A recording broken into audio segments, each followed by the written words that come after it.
right, let's get into it. My name is Ashleigh Vargas. I am a six-figure ADHD Scorpio Biz Baddie who is known for helping other dope souls gain ass and secure bags. This is the place where self-love, getting kinky with your shadow, and simply just being you equals a dream biz, a bigger bank account, and a bigger booty, because we all want that too. What is shame? I'm about to read it to you because there's no way in hell I would remember this. So, the actual definition: a painful feeling of humiliation or distress caused by the consciousness of wrong or foolish behavior, right? We've all experienced shame, but the shitty part is we don't even realize that shame is playing such a huge part in our lives.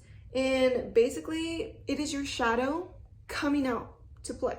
It is blocking the hell out of your goals, out of your manifestations. And like I said, we don't really know that shame is playing in our life. So how can we tell? We push shame so far down and repress it so much that it becomes subconscious.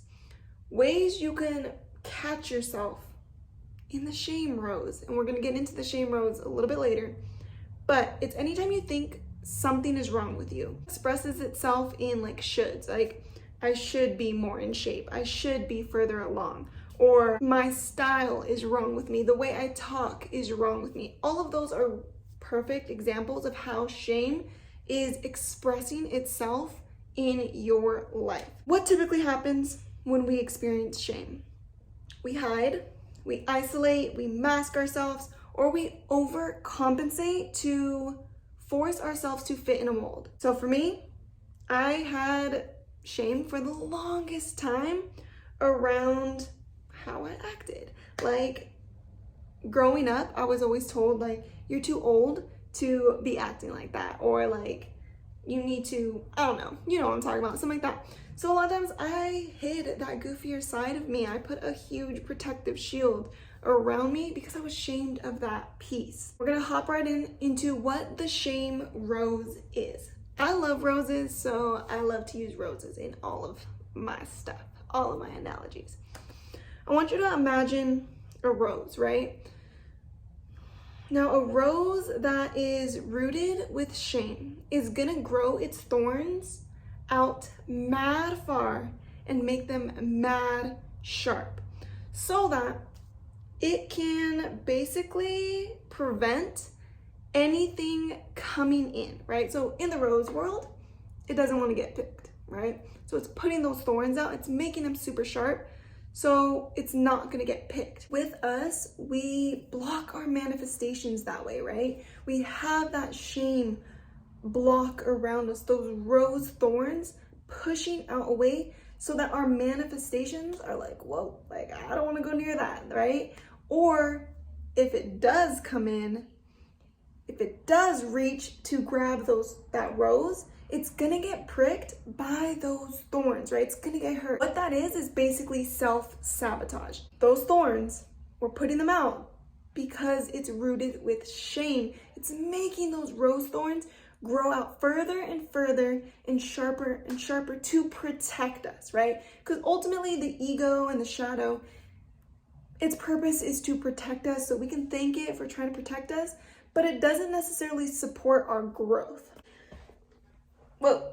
Another way the shame rose will act is it will start to wilt itself down. It will try to hide itself, make itself small so that it doesn't get picked. With us, we hide ourselves, we mask ourselves, we shrink ourselves so we're not seen, so we don't have that potential to fail or to get rejected. We just end up playing small. Or maybe we try to mold ourselves to fit into what we think we should be like, right? We overcompensate to fit into that mold and we repress who we really are. These shame thoughts, you know, the I should have a bigger booty, I should be making more money, or something is wrong with me, leads to that unworthiness. And when we don't feel worthy, we hide that piece so we're not judged, we're not rejected. We try to fix in order to be accepted, in order to feel loved, right? We try to fix ourselves with that overcompensation. And this This is where the cycle begins. We think something is wrong with us, and this is rooted from that thought we should be like this. We all know that thoughts create action, so then we start taking action to try to hide or change what we feel is wrong with us because we're ashamed of it. We know shame leads to unworthiness, and if we don't feel worthy, we then create thoughts on why, right? Why we're not worthy goes into something is wrong with me, which then goes into and starts the cycle all over again. Short summary, something is wrong with me. That's rooted in I should be like this. Those thoughts create actions of us trying to change what is wrong because we're ashamed of it. That shame leads to unworthiness. When we don't feel worthy, we create thoughts of something is wrong with me. Leads it all over again. The shitty part is the more that we shame something, the more repressed it becomes and the more subconscious it becomes. And our subconscious mind and those thoughts are actually what create our reality. Shame leads to unworthiness, and it just goes back and forth. And that cycle blocks the hell out of our goals, out of our manifestations, out of our dreams. And if it's blocked, it's harder to identify, and we need to identify it in order to begin to heal it. So if it's blocked, if it's repressed, how do we identify it, right? We can either do the intentional digging, the messy, the shadow work to heal that piece of us, to bring it up and heal it, which is the work that I do with my clients. I'm going to be teaching that more in my newest program, Body and Bank, the Sacred Strength Way. Or we need some type of event to trigger it out, to trigger that feeling of unworthiness that's deeply dug into our subconscious. So I want to bring an example, right? And let's say, you're an entrepreneur and a dream client DMs you and is like, I am ready to pay you thousands of dollars to work with you. That event might trigger up that subconscious shame, that subconscious unworthiness. So maybe you have shame around being paid because you don't feel worthy of being massively compensated for your work. That is then going to lead you into spiraling down into all these negative thoughts and these shame thoughts and this unworthiness party. The wild part is you've been asking for this. You've been manifesting this. You've been doing your affirmations, right, to attract this, and it's right there.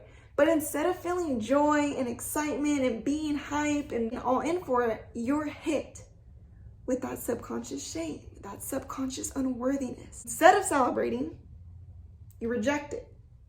You self-sabotage. Met with deep emotional pain, emotional turmoil around it. Because ultimately, you feel unworthy of being massively compensated, unworthy of what you've been asking for. And there's two things that our brain, our ego, and our shadow hate: massive pain, aka anything worse than what you're experiencing right now or what you've been experiencing. And it also hates the unknown, aka anything outside of your current reality basically is going to kill you. That's how the ego thinks. Result, avoid it. Avoid it at all costs. That's where that self-sabotage comes in. That's where that blocking of your manifestations comes in. And side note, funny but not so funny, a lot of times we shame our self-sabotage, which then puts us right back into that cycle. What happens next? We have that event, dreamy as hell, client is about to pay us thousands.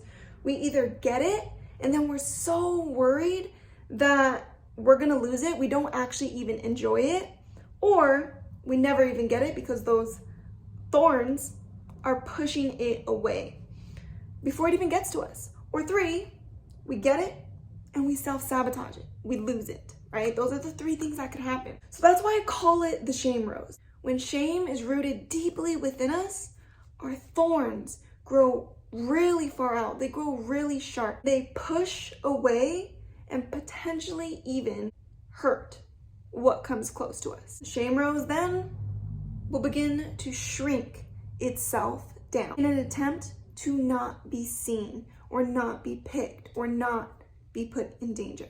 So my message to you today is you are enough.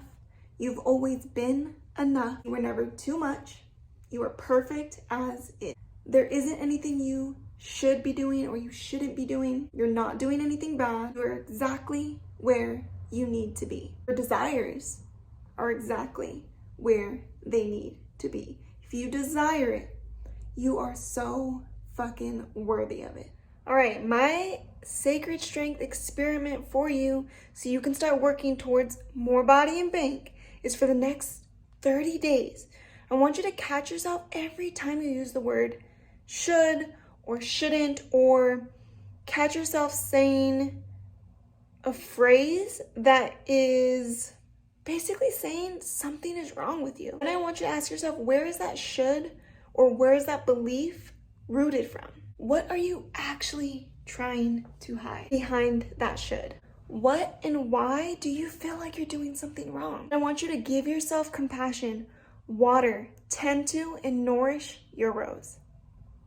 That's all I got for you today.